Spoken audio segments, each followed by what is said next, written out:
Hi, a film I watched this week was The Caine Mutiny Court-Martial, a recent film adaptation of the play by Herman Wouk, adapted from his novel The Caine Mutiny, which had, of course, previously been adapted as a film in the early 1950s and starring Humphrey Bogart. This film focuses on the court case that follows the end of the story, and it's very much a filmed play. There are only a couple of scenes where we actually leave the courtroom where the case is taking place. It relates effectively to a mutiny on board ship where Captain Queeg has been relieved of his command during a operation during a major storm, and the commanding officer, or the executive officer, is now on trial for the first, or I think it's the second mutiny in US Navy history. Over the course of the case, information about Captain Queeg comes to the fore, that he has psychological issues, that he's incapable of handling command in times of severe stress, like during a cyclone, for example, even during times of extreme war.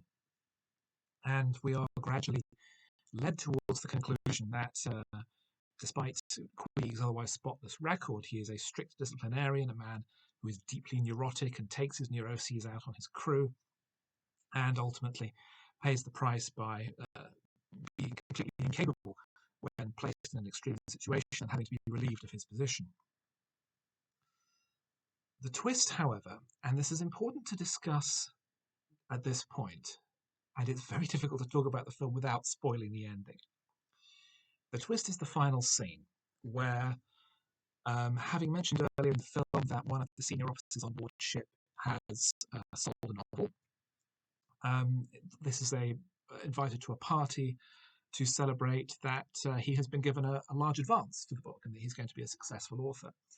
But the defense attorney in the case, who's a lawyer in Civvy Street and is normally a fighter pilot, rails against him and claims that he orchestrated the whole mutiny and supported the position of the executive officer purely as a way of getting back at the Navy, as a way of currying favour with his potential readers and attacking the institution of the American military, despite the fact that Queeg is clearly demonstrated as being unsuitable for command. And the lawyer defends Queeg and says, no, he was in the Navy for 20 years and he's got a very great record, except the film has been updated. The original setting was just after World War II, and it's understandable that Queeg would have served with distinction during the many naval conflicts of the Second World War. But a present-day setting means that the US Navy hasn't really been involved in any sea battles at all. So how has Queeg been able to distinguish himself? The other main issue is that by only focusing on the court-martial section of the story and not all the previous incidents on board ship, there's a lot of context missing regarding the character's behaviour. And I watched this with someone who pointed this out, having seen the original film and read the book, and noted that the film is basically incoherent because you're missing all the backstory of explaining who these characters are and what their relationships are, which are only vaguely inferred in this finished version. The result is a film that, throughout its runtime, is describing how Queeg is a threat, how he's incompetent, how his psychological problems make him unfit for command, especially during times of severe stress. And then in the final scene turns around and says, but he served in the military for 20 years, so he's excused. This is bizarre and baffling and a deeply confusing film.